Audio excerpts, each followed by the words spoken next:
You're listening to Hashtag No Filter with Zack Peter. That's me, your naturally platinum blonde pop culture connoisseur. I'm the reality TV junkie, self-improvement addict, and host with only the hottest tea spilled fresh weekly. For more hot takes, go and give me a follow at Just Plain Zack. I always keep it funny and I always keep it cute. Even when you drag me in the comments, I still love it. If you're like me and you want to stay up to date with the latest reality tea, just go and give us a follow at No Filter with Zack on the Instagram, or you can always join our private Facebook group. The link is in the description below. I hope you are drinking some fizzy Housewives-inspired rosé, packing a punch at 14% alcohol by volume, but less than a gram of sugar. Head over to nofilterwine.com to stock up. I designed 5 incredible cans with my pals at Elix, all inspired by some of my favorite, most iconic Housewives moments from Beverly Hills, Potomac, New York, New Jersey, and Atlanta. So go and stock up. This is your last chance to get our Potomac cans. They say drag me. They're purple and they're really cute. Get them for the reunion so you can watch Nikki drag Candace, because I can't wait. I'm going to be stocked with some No Filter Rosé. So go to nofilterwine.com and stock up today. I'm so excited because today's guest is just as problematic as I am, if not more some, and we're probably going to piss you the fuck off in today's episode of Hashtag No Filter, but we are getting your week started off right on the right foot. Please welcome from the Unpopular Podcast, please welcome Mr. Jacques Peterson. Hey, thanks for having me back. I mean, I am unfiltered too, so I feel like we get our things. You're like no filter, I'm unpopular. They kind of go together. They do. We're the perfect. We're the PB and the J on a gluten-free toast here in Los Angeles. Yeah, we've been recording a lot lately together. I love it. Like, you've come on my show, I've been on your show, you were on my Patreon. We're just like going there. People love when we collab though. Somebody today in my DMs was like, is Jacques coming on your show? I'm like, yes, Jacques is coming on my show. And they're like, when? I'm like, Monday. And they're like, oh my God, I can't wait. I'm like, well, I just did his fucking Patreon. So everybody needs to go and subscribe to the Unpopular Patreon so that you get our very unfiltered episode. What we taped like for 90 minutes.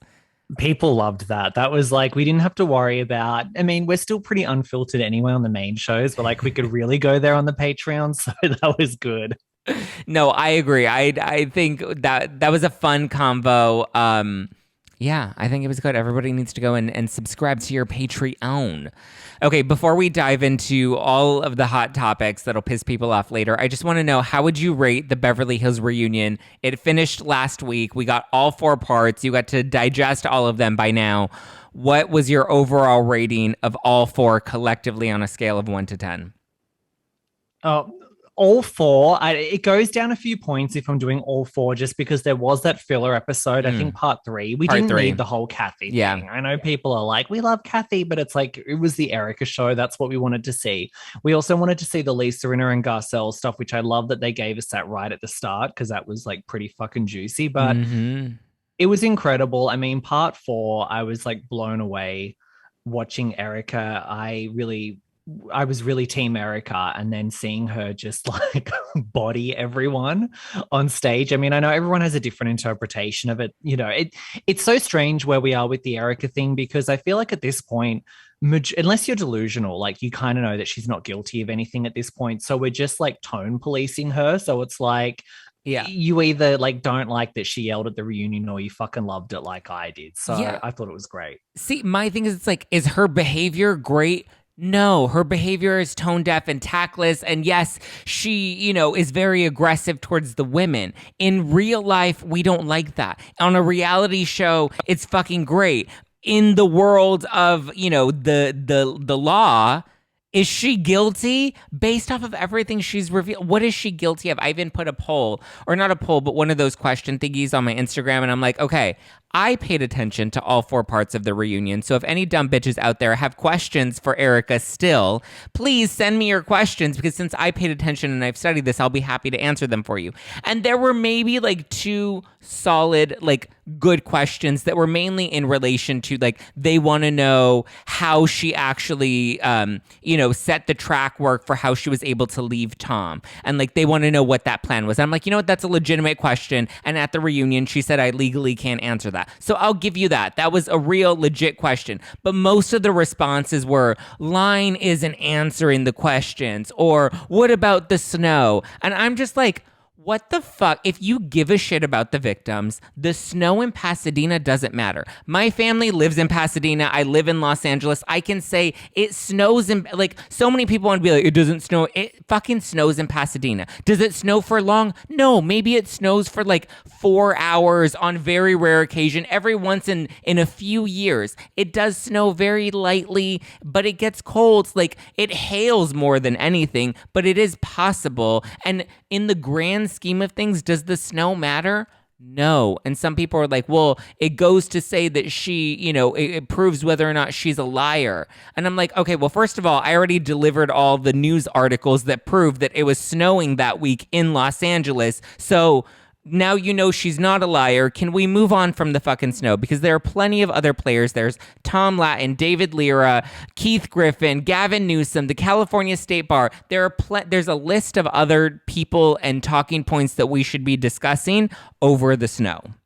Well, that's where I'm moving now. On my next episode, actually, that I'm going to talk about some of the Gavin Newsom stuff and everything, because it's like, for me, this part 4 of the reunion, it was chapter closed. And look, I loved everything about what Erica did. I didn't think that her behavior was bad at all. I thought it was fucking amazing. I would react like that if I was being wrongfully accused of something. That's my opinion. I know people don't agree with me. Yeah. If you think that she was a bully or whatever, good for you. But I'm just like, it's done. Like, we've sorted it out. We've closed the chapter. Yeah. We're moving on. If you already liked Erica, you're going to keep liking her, like me. If you hate her and you think she's guilty, you're still going to, or you think she's wrong, whatever, that's where you're going to sit. So I'm like, that's done. Now I just want to find out, okay, what political connections did Tom Girardi have? Because I had mentioned that at the beginning. I think when the first time maybe you came on my podcast, I had said, I either said it to you or I said it to Ryan Bailey. I can't remember, but I just said Housewife and the Hustler to me wasn't that interesting, because I'm not that interested in like who paid for Erica's hair in a music video. I want like the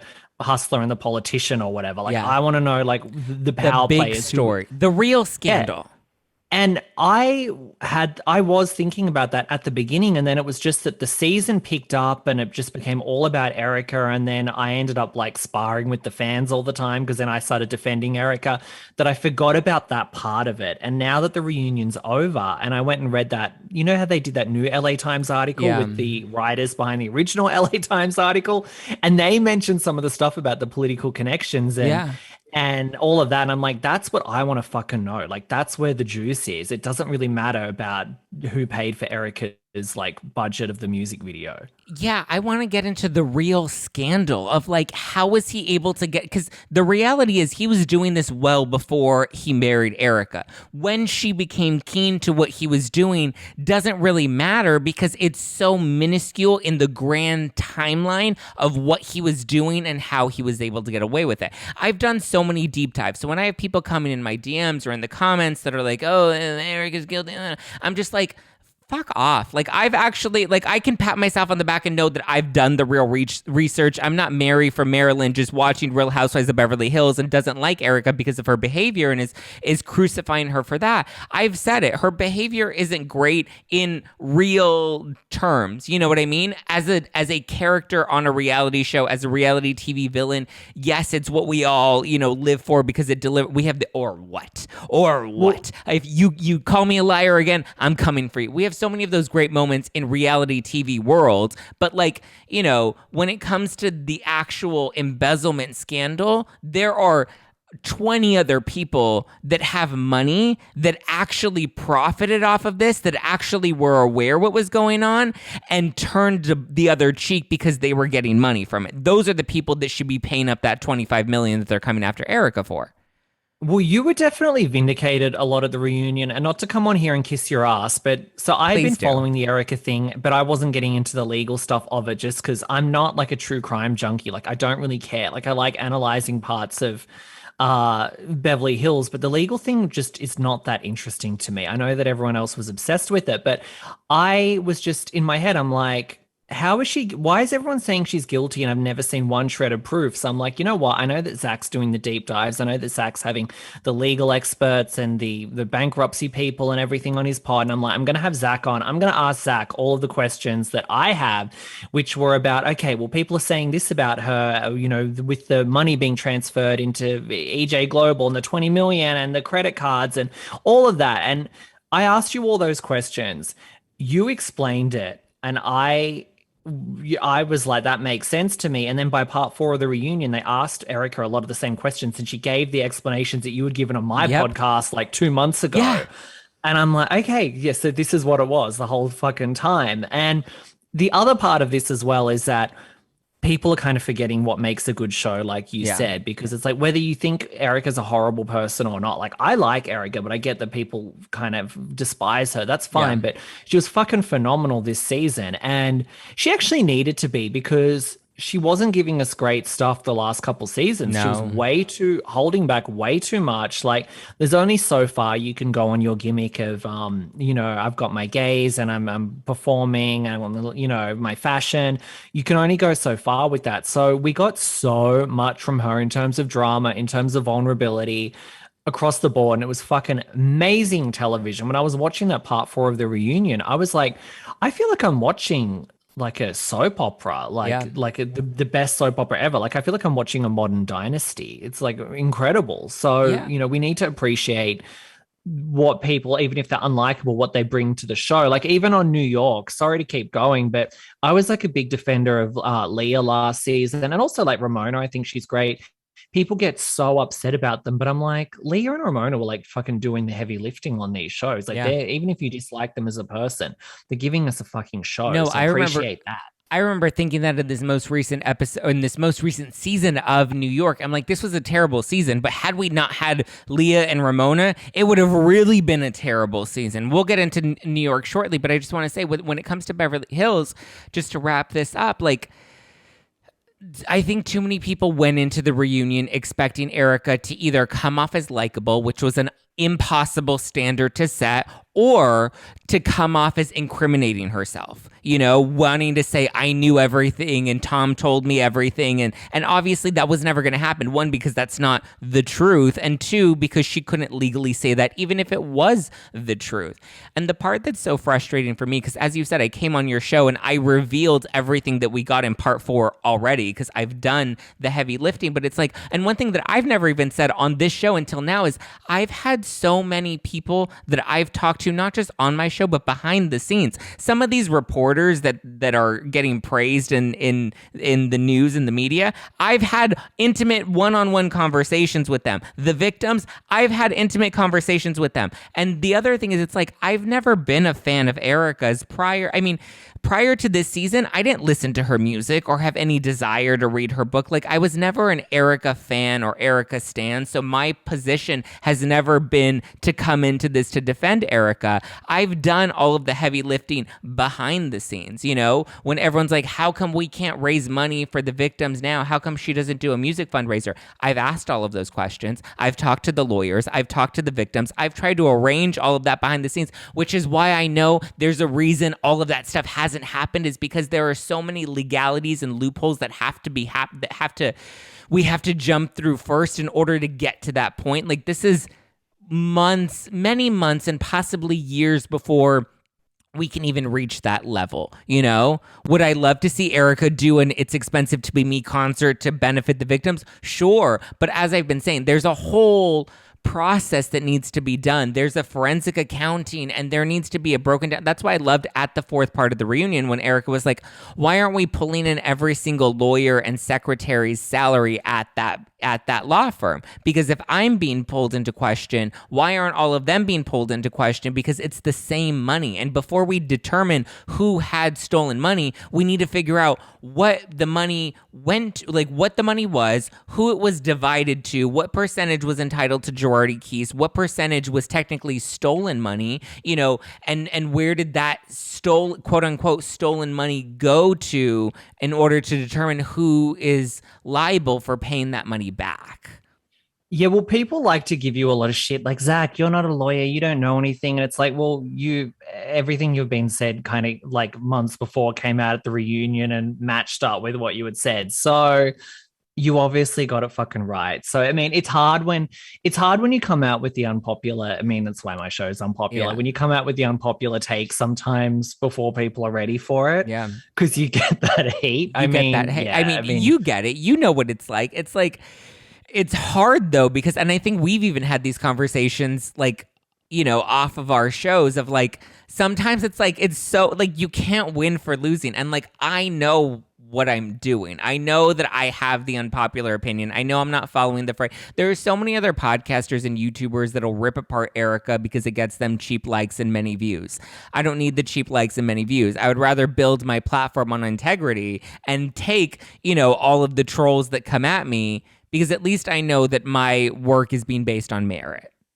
I wish people understood. I wish people understood more the game of like, I know that there are people out there they agree with that have the popular opinion, but they're like playing you because they're saying that because they know it's the popular thing and they're doing it for their clout and everything. Like, it's not always because they believe it. They're going along with the crowd. And especially me, because I work in media and I've been around this and I've been around influencers and reality stars and I work in tabloids and stuff. Like, I can spot a game. Like, I can spot when people are like grifting or saying stuff for clout. And, I understand why more people can't clock it, but I see it all the time. And now actually what I've been getting lately, and I'm getting this a lot on Twitter, is that I'm saying the unpopular thing for clout, which I guess would make me stand out, but it's not. It's just, if anything, because I've had my show longer, I've just become more comfortable just saying whatever the fuck I want. But like, there's no act.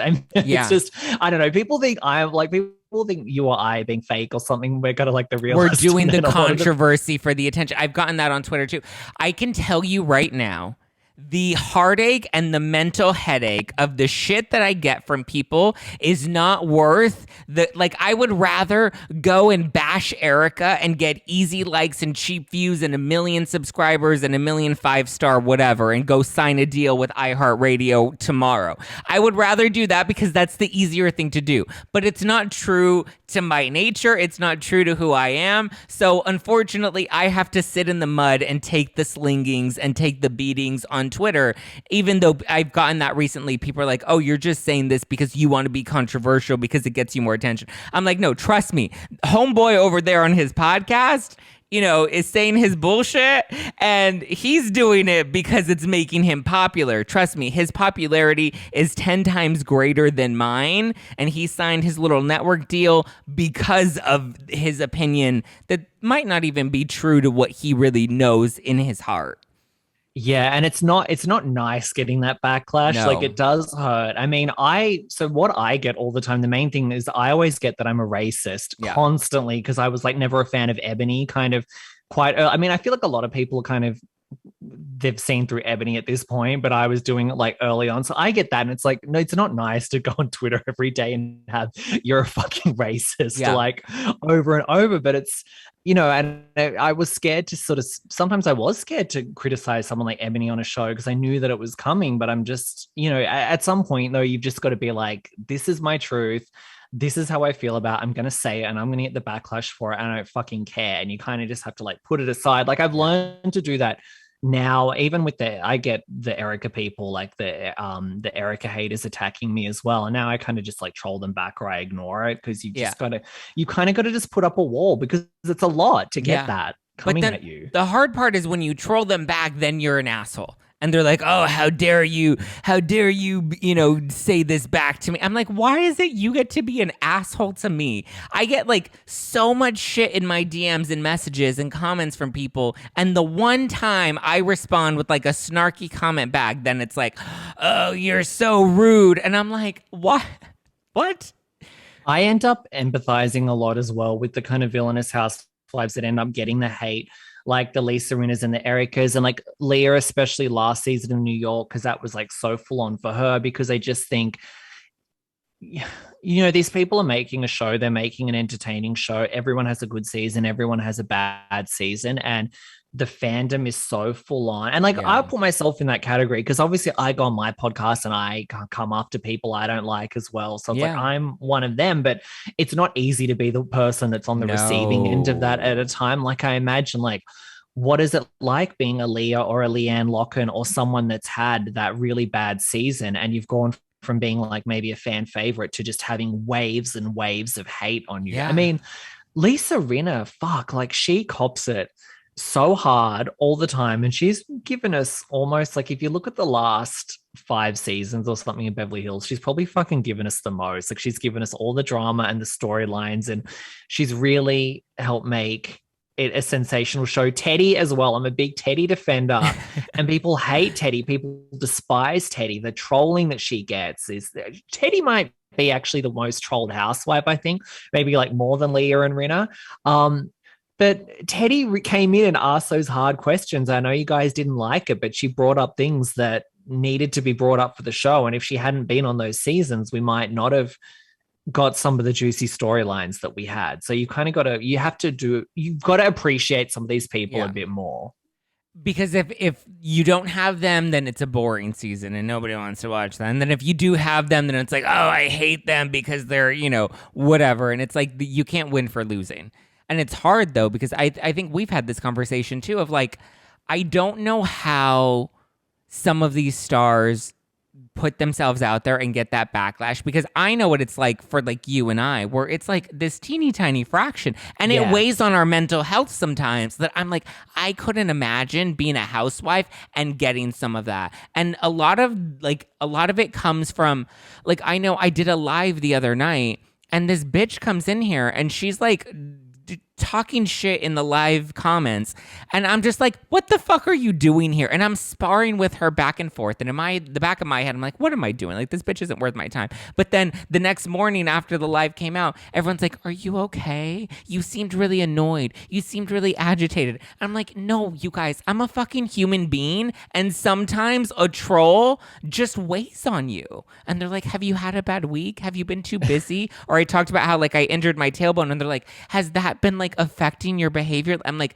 no, guys, I'm a human being, and sometimes the negativity just like it weighs on your soul. And when you have some Michelle come into your comments that has no good interest but just wants to clock in, talk some shit, and then can clock out and go to bed, I don't get to just clock out and go to bed. You don't get to just clock out and go to bed. Like, we have. And it's not like you're out here playing a victim narrative, which is another thing that I hate, because obviously we come on here, we talk a lot of shit. So it's like, and we know what we're going to get, and we know what we understand that it's part of the job and that we're going to get it. And it's like, we accept it. We get it. We know that this is part of it. We talk shit. You talk shit. It's all good. But like, we can feel oh, that maybe this comment today hit me bad. I'm not saying poor me, but I'm just saying like, I can be annoyed about it. I can be frustrated. Yeah, I'm allowed to have a moment. And then the next morning, I'm going to wake up, I'm going to blow up my hair, and I'm going to look like a hot bitch, and I'm going to come and host my show. But we have human moments, because I also hate that when people come on and like, oh my God, I need to take a week off of Instagram because it's too much for me, you guys. I know that it's always like I feel like some of the most controversial people do that as well. And it's often so manipulative too. Yeah. I mean, I've seen people like reality stars, say like here in Australia that I know, and I've seen people do all of the manipulative, like I've messaged with reality stars where they're like, oh, I'm gonna say this, and then people will feel sorry for me and it'll deflect from this. Like, it's all a game. Like, people buy into it, but it's like a lot of that stuff, it's like it's all strategy. They're all playing Survivor all the time. That's really what it is. And and we can see through it because we can see behind the curtain. Like, I always tell people, I'm like, I've been down the yellow brick road. I've seen behind the curtain. I've seen Oz. He's not that cute. Let's not swipe right on Tinder. Okay, let's talk about New York. Real Houses in New York. Eboni, she recently did an interview where she basically said that her and Leah aren't actual friends, because that's been a topic of conversation. Because Eboni did, I think it was at the Diamonds and Rose book launch party, and she was with Bryce Sanders, and they asked her if she had talked to Eboni recently, and she was like, no, she's been traveling, I haven't really talked to her, but we haven't talked in a minute. And so Eboni's come out and she's now like, well, we're really only friendly colleagues, we're not actual friends. And so my biggest question when it comes to all of this, and I think people are finally starting to see through Eboni, where I tried to give her a lot of grace at the beginning, and then as the season went on, I'm like, all right, my grace is weighing thin, and now I'm just like, you're talking to the press and you're leaking shit to the press. Like, now it's obvious. Where do you think we go with New York? I mean, I feel like Bravo's in a tough position because it's like, do they let go of Eboni? I feel like if there's a parting ways with Eboni, she's going to cause a stir regardless. That I don't even know what we do with New York. Okay, so at first I kind of thought, look, they're not going to be able to get rid of Eboni because it's going to look like you're firing the first black housewife and that there was racism. And then Eboni is probably going to do what Nene Leakes did, which was sort of launch a campaign against Andy and the network. But Ebony's much smarter than Nene and has a legal background and everything. So she's probably going to execute it a lot better than Nene did. Yeah. So that's what she was probably more dangerous than Nene because Nene was sort of just all over the place. Yeah. Nene, who's now crawled back, and despite saying the network was discriminatory towards her and racist, despite her being on Real Housewives of Atlanta, where none of her other cast members came out and backed up her allegations. And now Nene's like, well, I would come back to Real Housewives of Atlanta. I know. It just shows truly If it was truly a hostile work environment, you wouldn't be like, well, I would consider coming back. Like, come on. It was very obvious what that was. And a lot of people didn't take Nene's side, but then it's like, I get called racist and stuff for calling out Eboni, but it's like, the logic when they call me out about Eboni is like, you've got to believe all black. If they say it, that it's racism, it's racism. But I'm like, but Nene said that it was. And then obviously she was full of shit. So just because someone says that something is something doesn't mean that it is. I mean, Billie Lee, I felt like did that on Vanderpump Rules when she kept trying to call everyone transphobic. Yeah. It's like, no one was transphobic to you, Billie Lee. Like, you were just a fucking hot mess. I mean, I remember when she came out and she said that Jax, I mean, I know people have their problems with Jax, right? But she said Jax was, transphobic and didn't want to film with her. And it's like, if you watch the show, Jax was the first person that filmed with her. That was actually her friend on the show. So, yeah, just because someone says something doesn't mean it's true. There's a difference between somebody intentionally not wanting to film with you because you're trans and somebody not wanting to film with you because of your personality. Because you're an asshole. Yeah, and that's the distinction. And the hard part is it's like, when you say those things, there is weight to it. I was going back and forth with somebody in the DMs about Rinna and about how Garcelle said that at the reunion, Garcelle brought up the insinuation, not an accusation, but the insinuation. She was like, I heard that you had said that this is why we shouldn't have black people on the show. And I'm like, but you have you heard that from who? And then she wouldn't say where it was. She wouldn't provide any receipts. She wouldn't provide any other details other than I heard this from somebody somewhere at some point, which was very ambiguous. And then, this person's like, well, Lisa Rinna is a racist because she said this about, I was like, But there was no substance or no receipt. There was no substance behind the accusation. And then the person's like, you know what, you're right. I didn't even think about that. And I was like, but that's the thing is most people don't think about it. They don't look into it. They just believe it at face value. And then all of the sudden, that becomes the narrative. And that's what becomes so dangerous because then people throw out these really big terms like transphobic and racist. And sometimes that's not the reality. But it's a very easy way to discredit somebody. Well, think about all the times that Rinna got in trouble on that show for opening her big mouth and saying something that was exaggerated or that she couldn't fully back up, especially in her earlier seasons. Yeah. That's kind of was her thing. She's close to death, these big sweeping statements. And then people are well, she has Munchausen, and she gets held accountable for that. The same rule should apply to Garcelle. The same rule should apply to Sutton because they called fucking Sutton on that at the reunion when Erica's like, well, who did you hear this from that you put out on the show? And Sutton's like, I don't know, it was a rumor. About the lawyer. Yeah, she said that she heard that there was a lawyer that left Girardi Keese because his wife had become keen to all of the shady business dealings. And then she's like, well, I don't know who that person was. I don't have a number. I don't have a name. I don't know. It was just a rumor that I happened to hear. And it's like, if you're going to bring up a rumor, there needs to be substance to it. That way, you are on a bigger platform that you need to have some credibility to it. Otherwise, then don't bring it up because when you put that out there, you can't. You can't just be throwing these things out there without being able to back it up. And people should have been more pissed at Garcelle for that and more pissed at Sutton for that. They actually should have both got backlash for that, but of course they didn't. But the other thing too, okay. But now that we've brought up Sutton literally said on the show, "I don't see color," and we so quickly brush that off. and and forgave her, and like, you know, here we are crucifying Rinna because of something Garcelle heard from somebody somewhere at some point, but yet you literally have footage of Crystal and Sutton going back and forth, and Sutton's like, well, I don't see color. I am that person. I don't see color. You have Kathy Hilton, who's like, my friend Michael Jackson said that he doesn't see color, and I don't see color. But yet, you know, we pick and choose who we want to rip apart. You know what I mean? Based on who we like on the show. Who we like. Exactly. Because so Kathy Hilton never issued a statement saying, forgive me for saying I don't see color. You know, please, her Heather Thompson statement on Watch What Happens Live. We didn't get that moment, you know? So what? That was the funniest. Yeah, Heather Thompson's statement. But look, back to Eboni.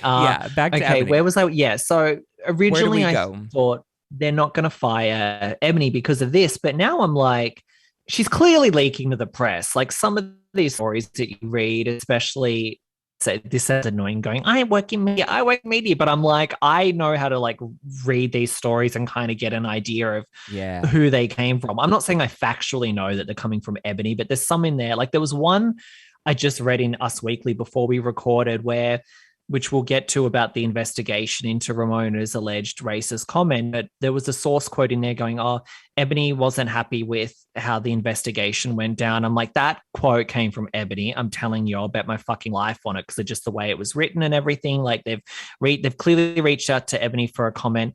Eboni's gone, well, I'm not really supposed to be talking about this because it's a private investigation in Bravo. So here it is off the record. Like, so she's out here leaking to the press clearly. Also, she has no fucking friends left on the show. If we're going by the comments that her and Leah, I mean, it's very passive aggressive.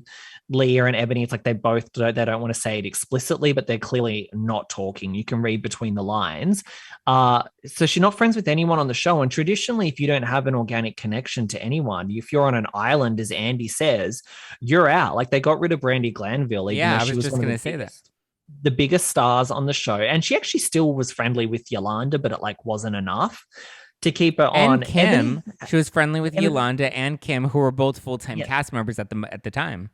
Yeah, and Eboni has no one on there. And look, if you're a big star like a Lisa Vanderpump or a Teresa, they will, even if you're on the fucking island, look, they know that your ratings, they know that you're good for the show. So then they're going to cast someone as your friend. Like when they cast Dorit came in to be LVP's little sidekick because LVP had a bad season. Like they do that, but Eboni, you're not Teresa, you're not Lisa Vanderpump, you're not Bethenny Frankel. You just came off of like the worst received season of New York ever, which was largely your fault. There was a lot of factors. I will be fair. There was a lot of factors that made that season bad, like obviously the COVID and everything. But I'm saying I think Eboni was like 50% of what was wrong with it, and then the other 50 is like other varying factors. So how can she come back to the show with no friends on there? It doesn't make sense.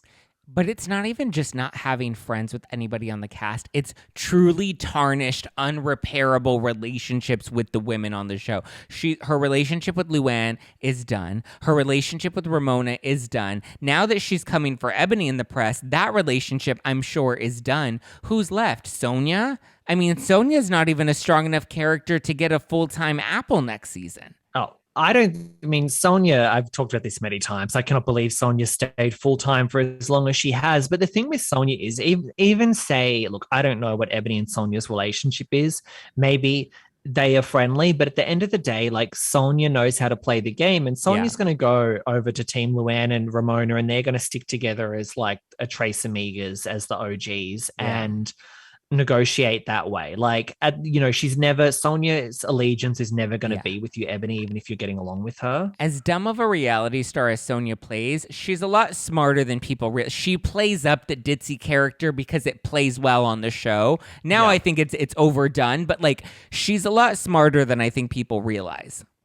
Yeah, she is. I interviewed her once for my day job, and she was at like a health retreat, and she was literally so together, like not outrageous in the slightest, so fucking like serious and sober and clear-headed. And it's like, clearly when you start filming the season, you just start drinking and doing your Lucille Ball act and, peeing in the bushes and everything. You'll do anything, but she needs to go. But I'm sure that, look, I think they're casting New York. I think they're figuring it out. I think it's on a little bit of a breather like OC was. So some people are like, oh, are they going to cancel it? Like, they're not going to cancel New York. Like, it's iconic. Yeah. It's not Dallas where you can just toss it. Like, no one gives a fuck about Dallas. Like, they're not canceling New York. I would be shocked. I mean, if anything, they're adding more franchises on now with fucking Dubai and Miami and stuff because they want to have all this content for Peacock. So it's going to come back. I don't know what the cast is going to look like. I don't think Dorinda will be back yet. I mean, I think they would have to be really desperate to bring Dorinda back. It would have to be like, fuck, we don't know where to go. Because I think that when they give Housewives a breather from the show, they like it to be longer. They don't want it to just be a one season break. They want it to be like a Bethenny break or a Heather Dubrow break where you really miss that really person. It's a big deal when they return. So I don't know. There's rumors of Tinsley. I've heard that they want Tinsley, but Tinsley doesn't live in New York. Like, I think she lives in Chicago and still. So they're looking at that. I'm sure they're casting they're probably moving all the chess pieces and just trying to figure it out. But Ebony's got to go. I mean, the show is over if Ebony comes back because she's just one of the worst castings ever, and she's so inauthentic. And I mean, even Bashan didn't like her. Did you see the recent tweets from Bashan? No, what did they say? So one of my followers had tweeted Bashan going, I can't remember what it was verbatim, but it was something along the lines of like, I could see this follower of mine, she's black. And she was like, I could see what Ebony was doing. She wanted to be the only black girl on the show and she excluded you and stuff. And like Bashan confirmed that, like in the responses, and basically that Ebony didn't have her back and wasn't there for her. And I mean, we saw on the show when Ebony didn't invite her to Black Shabbat, which... That was the craziest part when she was like, Bershawn's like, what's going on? And she's like, oh, COVID made it full. I'm like, you're having Black Shabbat and the only other black cast member on this show you're not inviting, but you're inviting all these other white women that aren't going to understand or fully appreciate the magnitude of why this is so important. But it's because, are you really doing this to... what's the intention behind it? Because now it just feels like a moment. Because I mean, production would allow Bershawn to attend. Absolutely. You're the one that's excluding her, and now it's caught on camera. And they had Leah on there on fucking FaceTime. So if Leah could FaceTime into the Black Shabbat, like Bershawn could have COVID rules or not. So you clearly just didn't want Bershawn there. And I mean, if Bershawn was better at the show, because I really enjoyed Bershawn. I hope she's back in some capacity, but I don't know how good she was at the show because I think she was a little put on at times. But I think if she was better at the show, she would have made that into an issue because the audience would have been on her side. She'd come after Ebony and said, why did you exclude me from Black Shabbat? The audience would have gone onto Bershawn's side. Yeah. But Bershawn is if you look at her interviews, she's so positive all the time that I don't think she really likes to get out there and sling mud at people. Like even Sonia, who she clearly had like a physical altercation with, she doesn't trash in the media. But I wish Bershawn would come out and give the real tea of behind the scenes in Ebony because that would be juicy. Bershawn needs to take a page out of Ebony's book and learn how to play that playbook. Learn how to play the press, learn how to play the Bravo card. Because like Ebony is very good at playing that game. And I think Bravo... She was, but I think she's overdone it now. Because now she's leaking so much, as if Bravo is going to like that. They're going to be like, what the fuck? But I think Bravo's so scared of her retaliation and how she's going to try to spin it. Because she's going to do a full-on press tour. And she's going to try to say that, it was racist and they favored Ramona over her and all of this. Like, she's going to play all the cheap shots. Because she knows Ramona is already such a polarizing character in all of this already. That she's going to take the easy shot to continue to paint that narrative.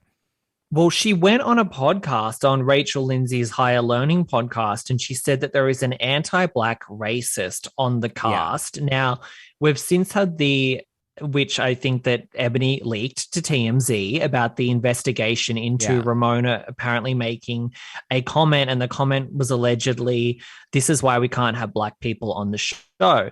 Now, that was investigated and found, like, Ramona was cleared of wrongdoing, so I've got to say, whatever you guys think of Ramona, the fact that they investigated, she was cleared of wrongdoing and it's still been aired out in the press. And now Ramona, like Ramona's going to be guilty of that in many people's minds, whether like even though she's been cleared. And I honestly think like 100%, there's been times in workplaces for sure when there's been racist or homophobic comments or whatever, and bosses have turned a blind eye and stuff. I'm sure it 100% happens. I know people report discrimination and it goes unheard, but I think where we are now with a company like Bravo and just in terms of PR, I truly believe no matter how valuable Ramona is for the show, if they had found something that she had said, it would have been a Stassi Kristen moment, and they would have turned it into a moment. Yeah.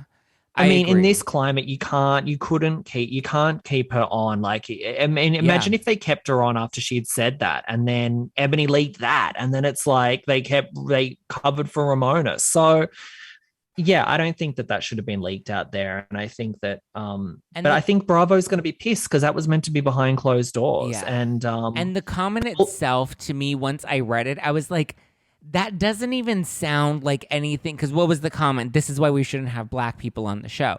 That to me, and who knows what the context is. So, but that comment alone to me is so, I don't know if hyperbolic's the right word, but it's so extreme that it's like, who in this day and age would even say those words? You know, who would even feel that way and say that out loud? And I get it, Ramona doesn't always think things through, but that doesn't even sound like something like Ramona, I'm sure, has said a lot of really stupid shit this year, you know, not including everything else prior, but like that doesn't sound like something that I would even think Ramona would say herself. Like, to me, it's just such a ridiculously exaggerated comment in and of itself that I'm just like, I don't even, to me, that doesn't when I saw it and I thought, look, if she did say this, I'm like, the context of this may have been, they could have completely taken this out of context, and she could have meant something like, this isn't working. Because look, Eboni came on the show and called them white supremacists and said there's white supremacists on the cast. She also falsely accused Luann of calling her an angry Black woman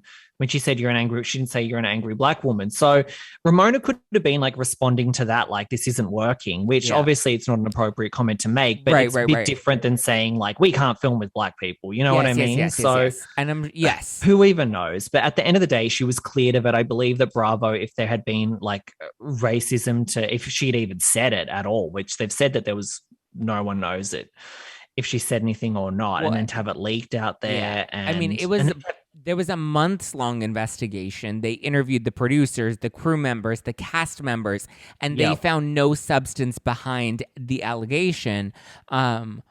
I mean, to me, that says something. And I know on one of the recent episodes on this show, I said Ramona was cleared of the allegations, and somebody was like coming at me in their comments. They're like, you can't say she was cleared of it because they just didn't find proof of it, but that doesn't mean that she was innocent of it. And I'm like, well, I didn't say she was innocent, but also, is she guilty if they didn't find any evidence to support it? Like, that's exactly. And it was thorough. Like, they interviewed the TMZ reporter said on Twitter, they interviewed like cast and crew and sat everyone. It was a months-long investigation, which was part of the reason they had to keep delaying the reunion, is because they couldn't film the reunion until the investigation was complete, and they had to cross every T and dot every I.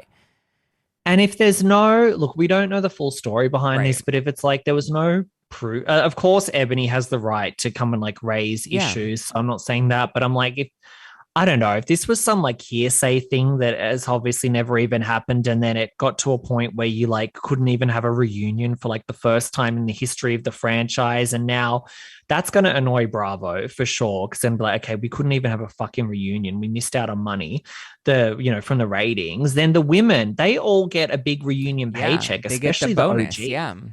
Do you think that those OGs are going to be endeared to Eboni now they've lost out on like $200,000 or whatever they were going to make for that reunion? Like, but Ebony's on a real island. No, I agree. But the other thing is, I was thinking, well, what would happen if they brought Eboni back? And then I would imagine the OGs would be like, no, we're not doing the show. And they all would pull like a Friends move and walk collectively together. And then how would that play out in the press? It would make it look like they were being racist towards Eboni because they don't want to film with her because she's Black. When the reality is, if they brought Bershawn in over Eboni, all of the women I'm sure would be fine moving forward with Bershawn. It's just a personality issue and not necessarily directly related to the color of Eboni's skin, but it's more of the behavior that Eboni has exhibited.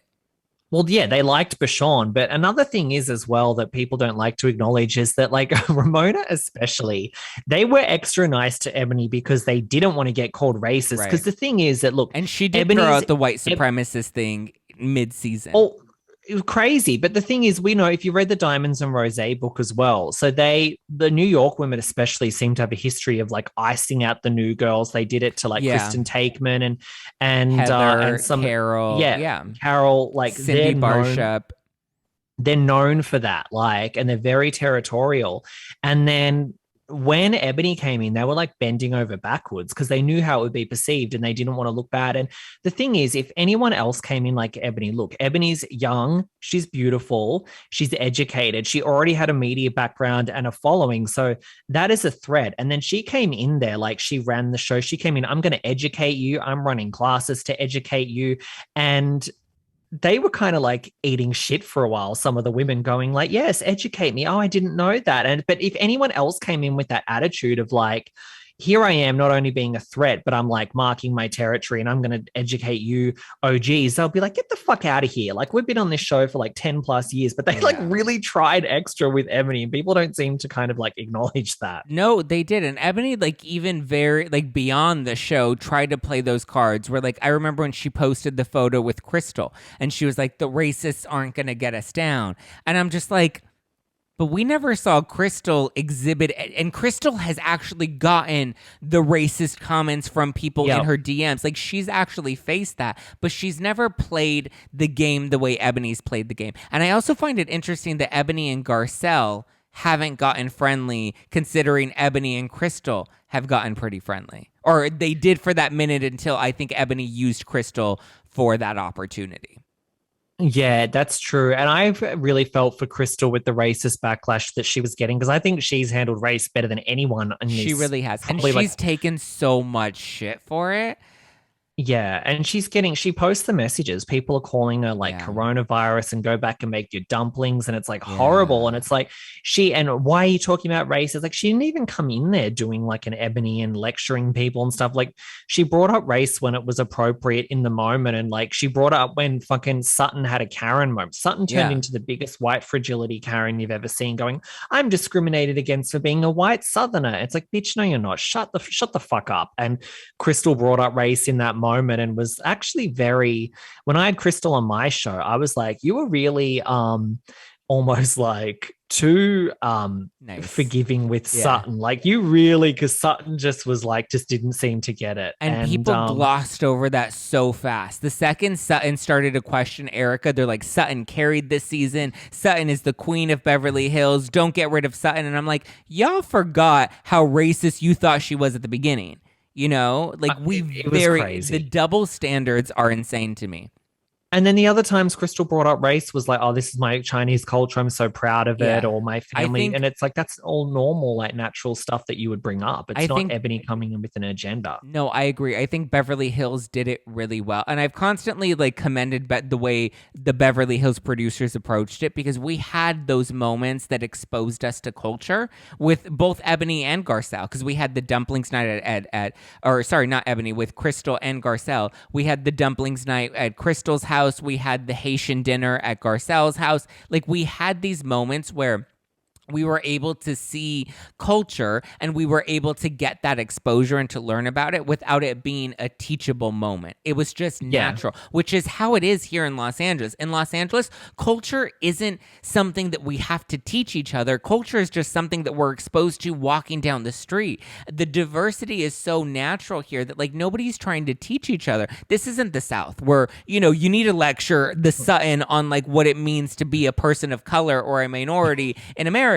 Trust me. And people try to throw the racist shit at me, and I'm just like, I'm a double minority. Not only am I a person of color, but I'm also gay. Like, trust me, I've hit it from all the different angles, and I grew up in the hood of Los Angeles. Like, I was in the melting pot, not the nice part of Los Angeles, but I understand diversity, and I understand what it means to be a minority in America. So I think Beverly Hills really did a good job of tackling those issues because it was. And the unfortunate part is it needs to be on a reality show. These things do need to be palatable in order for people to care. That's the unfortunate reality of the game that we're in, you know? And like everything on these shows, it just needs to feel real and organic. Like, you know, people in real life, in your day-to-day experience, people are not as divided and racist as it's portrayed in the media and on television and stuff. Like, a lot of us are all getting along with like people of all different backgrounds and mixing and stuff. And then you look at the media and you would think that it's the opposite. it's a completely different world. And as well, people in real life don't walk around going, I'm going to teach you, I'm going to host a dinner for you and assign you all a historical, you know, historical Black figure and then educate you. Like, it doesn't even happen in real life. But, you know, I had said from the start, Ebony's using this as a platform to get a job on The View or something. And then what do you know? A few months later, she's like out campaigning for a job on The View.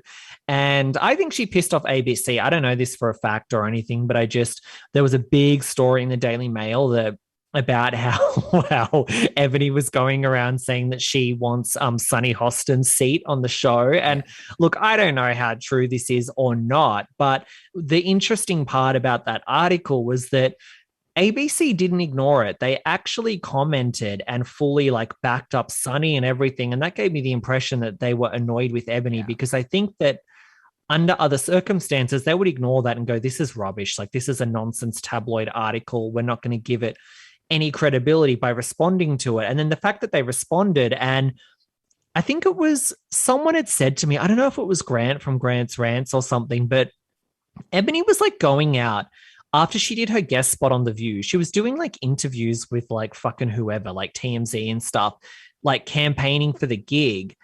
And I'm sure it was Grant. Maybe it was. I don't want to put words in his mouth, but someone had said, like, do you think ABC like that? Like, they're out here testing out different people for the seats, and Ebony's like acting like she's already got the job and like talking about it and going, oh, I can have the RHONY cameras come and film me. And it's like, you don't even have RHONY, let alone The View, and you're acting like you've been hired for both, and you're going to be filming it like Garcelle does on Beverly Hills. And it's like, what is this ego? What is going on? I think that pissed off ABC.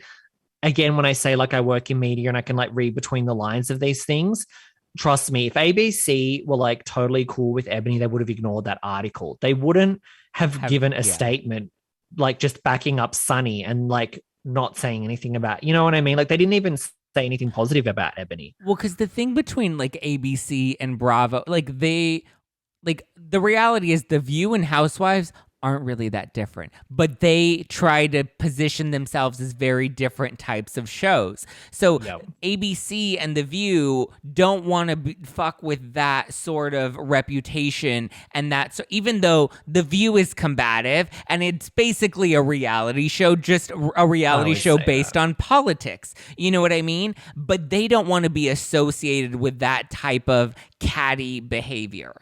You know, and so the fact that I think they did speak out because they wanted to distance themselves from that sort of, you know, caliber of entertainment television. Yeah. And look, I don't want to keep just a whole bashing Ebony show, but I think she was in a really good position at the beginning to just take this platform. And because she's beautiful, she's intelligent and everything. And then I look at where we are now, and I don't know for a fact again, but I think she's fucked things up with The View and ABC. I think she's fucked things up with Bravo. And yeah, maybe there's a reason she hasn't gotten further, because you would think she's so beautiful, she's so accomplished and everything. Wouldn't she?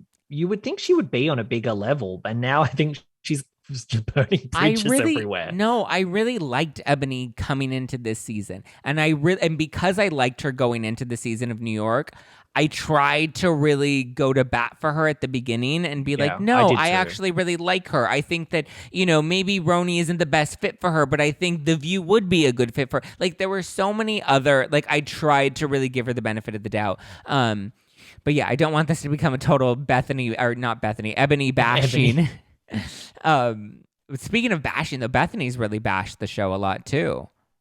Yeah, I know. Bethenny is another one I used to love, and now I'm just like, what the fuck are you doing? Like, it's hard for me to get behind you now, because it's like, you're like, I don't want to be part of Diamonds and Rosé because that book is nothing but women tearing down other women. And then the next week on her podcast, here she is ripping apart the women. Like, I can't with She's Bethenny. So full of shit. The only reason that I agree with all the negative things people say about Bethenny.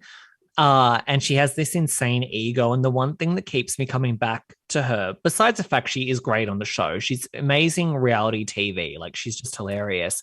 But her ego is kind of justified. Like, she goes off on all these egotistical rants all the time, but it's like kind of everything she's saying is true about like the ratings are better and, you know, I made this happen. And like, she's certainly not humble, but I'm like, well, she didn't lie. Yeah. Like, she's pretty fucking phenomenal. But I've talked about this a lot. I may have talked about this with you in the past, but I feel like her career is definitely in a weird spot since she left New York. I kind of think she needed the show because that Big Shot, she's trying to act like the Big Shot wasn't like such a big deal now, but it's like you thought that was going to be a hit and you thought that you were like top dog because you had a show with HBO and totally she had the big production deal that also tanked.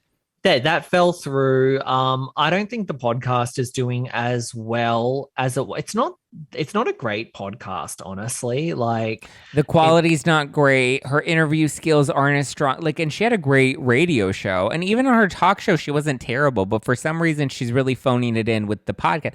I think because the podcast format is so less formal that she can be like, yeah, I'm going to come in my PJs and not wear any makeup and have my hair be a mess. But then it's like, it doesn't work for her.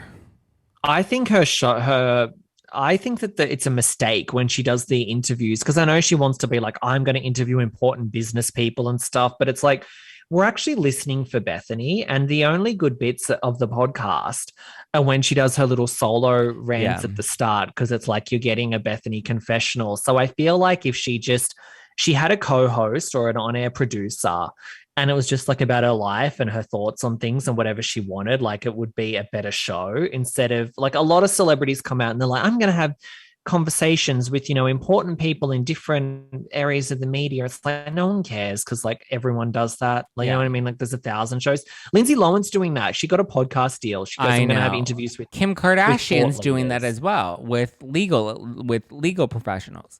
Yeah. I think that at this, you know, with these celebrity podcasts, I almost think that like they just need to think of it as an extension of their Instagram or something and just talk about their life and just do it for their fans. And people would actually enjoy that. Yeah, their fans would enjoy it and just think of that because you know what, for most of them, you're not gonna be the next Dax Shepard or Joe Rogan or like Whitney Cummings either. You know what I mean? Like you're not gonna be that. So just think of it as an extension of another thing to connect with your fans, but don't think that suddenly you're like Barbara Walters. Know your brand. Yeah. I mean, Bethenny of all people should know that best. Know your brand. Well, her next book is a business book. She's really trying to build herself as this Gary V type of, you know, serial entrepreneur type of person. Well, why isn't she back on like Shark Tank? Like, I'm guessing they didn't want her because she would have taken that job. If she would have taken Shark Tank. Had they offered it to her, I think she would have taken it. She's smart enough to not turn that down. And that would be, I actually don't understand why they wouldn't give her that because she's like kind of great on that. Like, isn't that like perfect for her? So I don't fucking know. I mean, she's a shark and she's in the realm of business that I would have thought that would have been a very organic fit for her. Maybe it's a behind the scenes personality thing because I know people have said that she's not great to work with. Well, I've talked about this a lot as well, that with her, she was meant to launch this second Skinny Girl that she made a big deal about the Big Shot with Bethenny. We're launching my new wine. It's going to be the next Skinny Girl. You know, I changed the market with Skinny Girl and I'm about to do it again with my new wine. Then she had this wine called Forever Young, which had already been out for years. So she had just bought a stake in it or something. And it's it's like a small wine.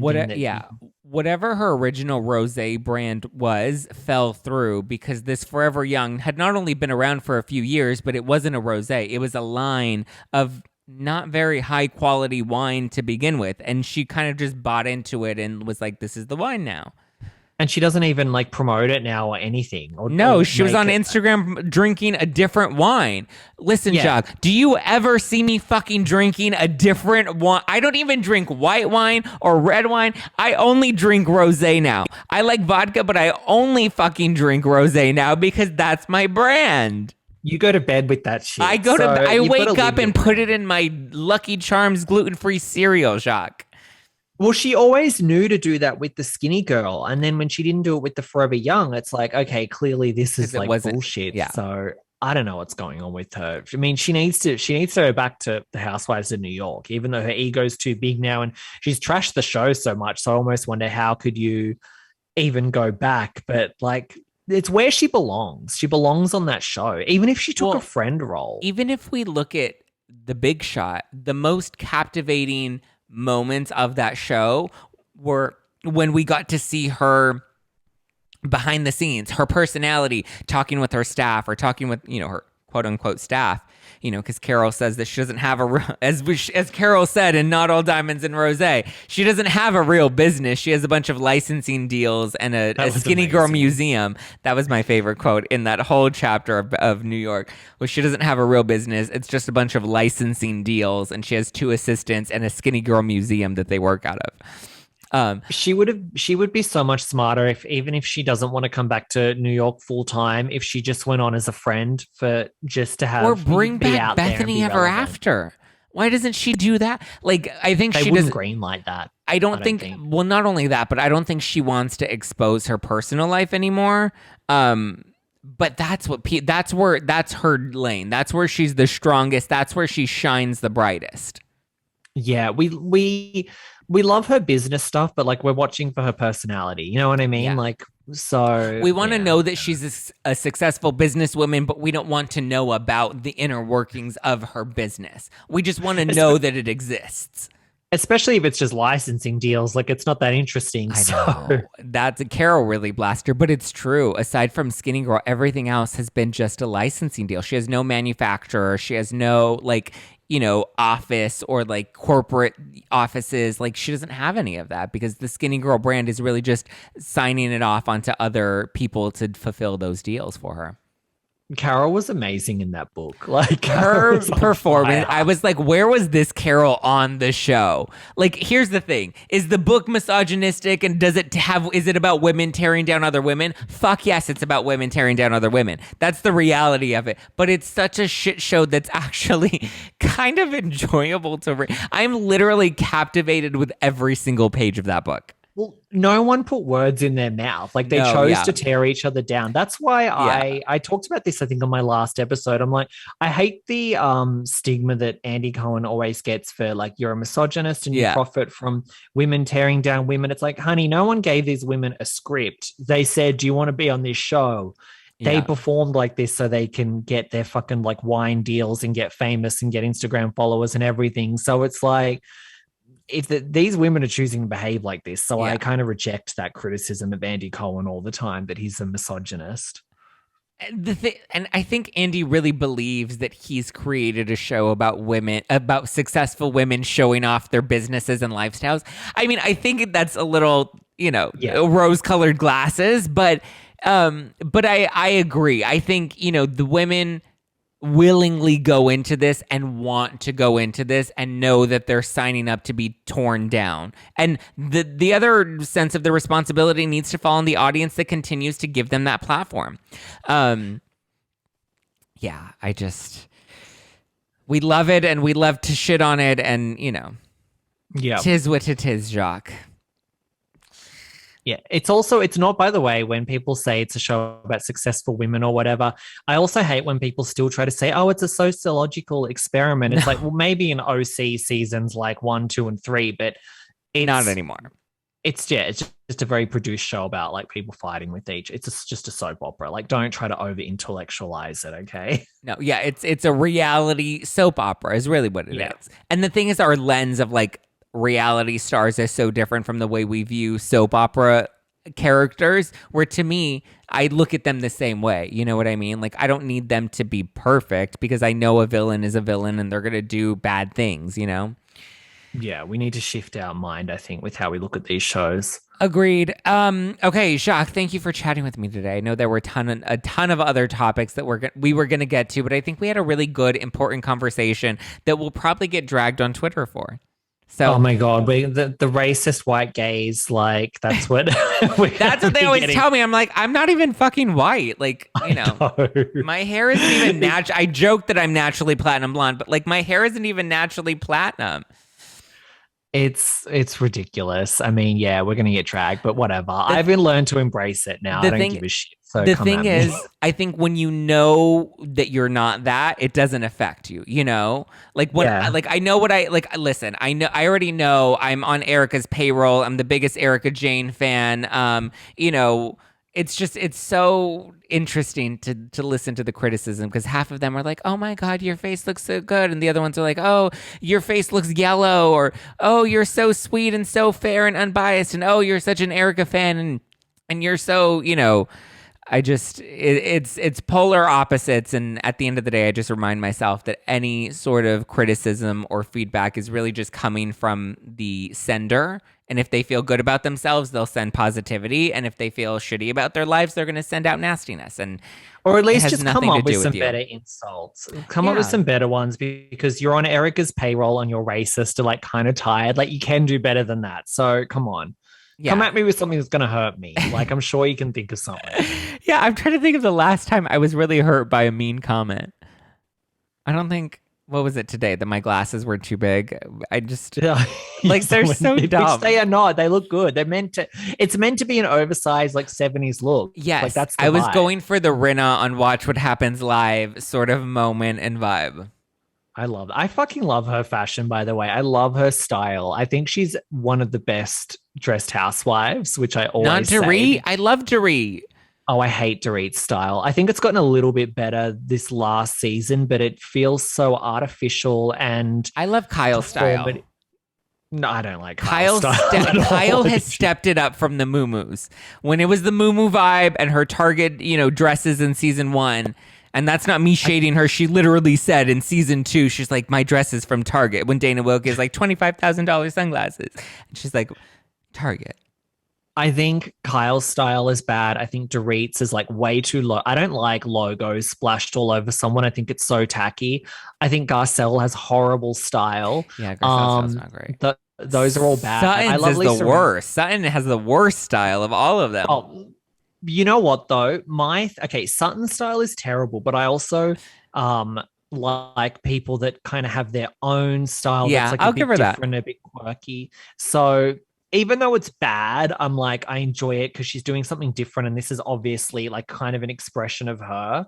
And I love Lisa Rinna's because I think Lisa Rinna doesn't need to be overdressed all the time. Like she can come in with just a really casual, like some leggings, and she might throw in a little splash of an animal print. But then when it's time for an event, she can go out with something a little wackier and like overdress. But she overdresses appropriately for like when there's an event, that's when she does something wacky. Whereas Dorit overdresses for everything where it doesn't feel natural. I hate when people do that. Like there was this scene, sorry, now I'm just ranting really quickly. This scene that drove me crazy on the last season of Beverly Hills when they were filming a home scene with Dorit and Garcelle came down the stairs in this like whole Chanel thing and everything. Like it was like all these pearls. It was so overdone. I'm like, you're filming just like a chat at home, like about goldfish. Like you don't need to like be done up like you're at the red carpet event.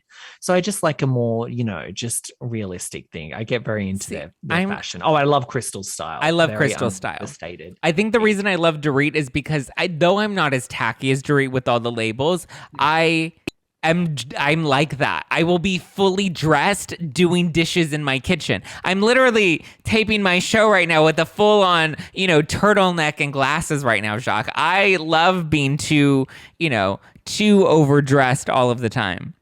I'm like 0 to 100. Like if I've got to go out somewhere, I'm like full, like it's crazy. But then when I'm just like every day, I'm like literally just like fucking slides and like sweatpants and stuff. See, and I won't even wear sweatpants to throw out my trash. I have to be fully done up to walk out my apartment and throw out my trash.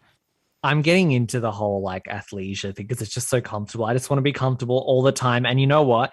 I put on weight over the pandemic and I'm like, I'm not wearing tight because my other shirts were tight. I'm like, I'm getting these like loose shirts like this, right? And now I've gotten accustomed to them because they're so comfortable. So now I'm just in like baggy things. I got a Pratt Daddy Crystal for that I always wear.